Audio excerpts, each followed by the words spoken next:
Now then, what about twin towns? If you travel around towns and villages here in the county, you'll see signs telling you that certain places are twinned with somewhere else on the continent. The idea goes back to the end of the Second World War, encouraging friendship between different cultures and like an act of peace and reconciliation. Well, this week on BBC Radio Lancashire, we've been looking at the links between local towns and their friends on the continent. Caton near Lancaster has been twinned with Socx, which is just outside Dunkirk, way back since 2008.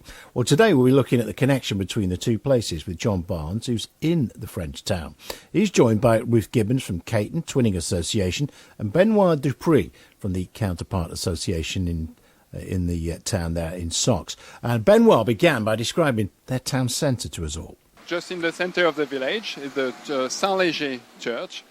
And people from Caton&Brookhouse know very well this church because in April, when they came to visit us, we climbed up at the top of the church. So, Ruth, have you climbed to the top of the church over there? Yes, I have. And even though I've been many times, last year was the first time we were able to go up. I think you had some new bells, didn't you? And so we climbed right to the balcony that you can see just above the clock there.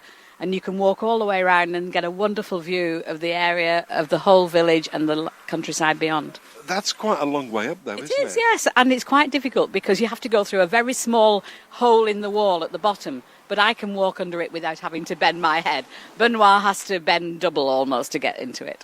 Looking around the village here, how would you say it's similar to Caton? How would you say it's different? I would say it's different in every single way, basically, because what I like when I travel, and like everywhere else, when you travel to a foreign country, the houses always look different. The roof tiles are red, whereas a lot of ours are grey. The style of housing, the road isn't busy here, although it's a early morning, so there's traffic here at the moment, but the road isn't busy. Lots and lots of flowers everywhere in the houses, whereas often ours are just by the roadside. Yeah. So I just think everywhere you go is actually different to home, but similar in the sense of what the people are like. That's the main thing. Benoit, what would you say? What do you think of the differences between the two villages? I'd say exactly the same as Ruth, because when we come to England, to Caton&Brookhouse, the houses are different, the buildings are different. That's really what we love when we go to England. The twinning between Socx and Caton&Brookhouse has been going on now for almost 10 years.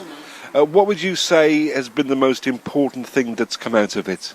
I think the friendships that are being formed, especially where we've managed to pair families with families in England, because that's what my aim is to get more young families involved now, so that as the children grow up, they grow up with friends. And we've managed to do that. Benoit has made friends with a family in England Benoit has 3 children, and the family that they've stayed with several times has 2 children, and they're growing up together, and that's really nice. And Benoit, there does seem to be a real friendship between the people in Caton and the people here in Socx.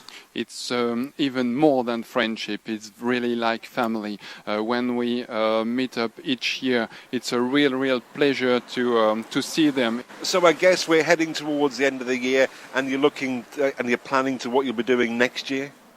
Yeah, of course. We're planning to visit our friends in Caton&Brookhouse maybe in April. We have to see for the date, but yes, it's running as usual.